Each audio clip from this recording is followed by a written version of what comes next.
Azy manoloana io indrindra dia nilazany teo anivon'ny ministerany Angovo fa tsy ho ela dia ahazo ny karamany ny mpiasa eo anivon'ny ADER.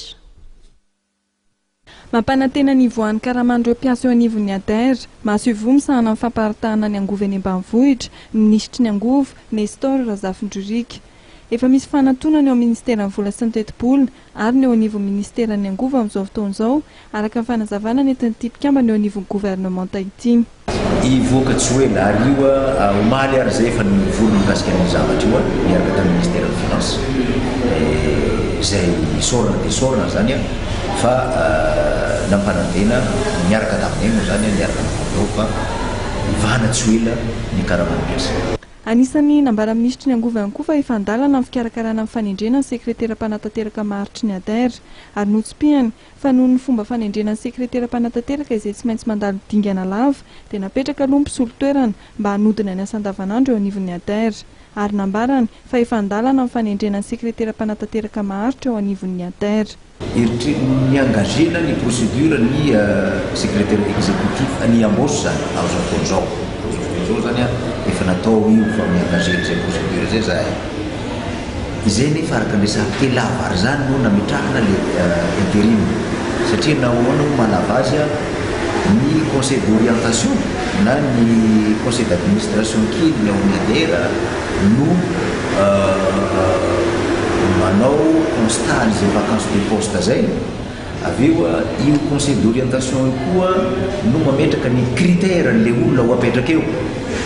Ireo rehetrarehetra reo voafaritra alefa any amin'ny cabinet spécialisé.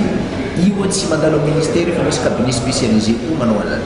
Zany hoe zay dossier zay no entiny cabinet spécialisé manao sélection zay zany izy.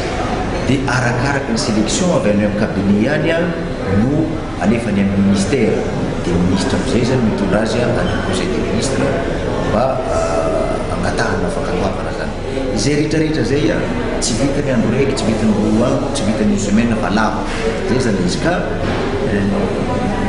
somary mitraine moa araka ny resahana teo satria tsy maintsy constituer ny conseil d'orientation io mazava ho azy. Conseil d'orientation io mahery ny folo ny membre ao ary tsy olony représentant ny ministère ny Angovo fotsiny zany ao fa maro ny ministère zay manana représentant ao. Dia tsy maintsy nangatahana aloha ny avian'ireo hoe ahoana ny représentant-nareo agnatin'ny conseil d'orientation. Efa constitué amin'izao fotoan'izao. Et rehefa voafidy ny président ny conseil d'orientation. Ka amin'izao zany zareo no miprocédé amin'izay embauche ny secrétaire exécutif ho définitif fa tsy ho par intérim io.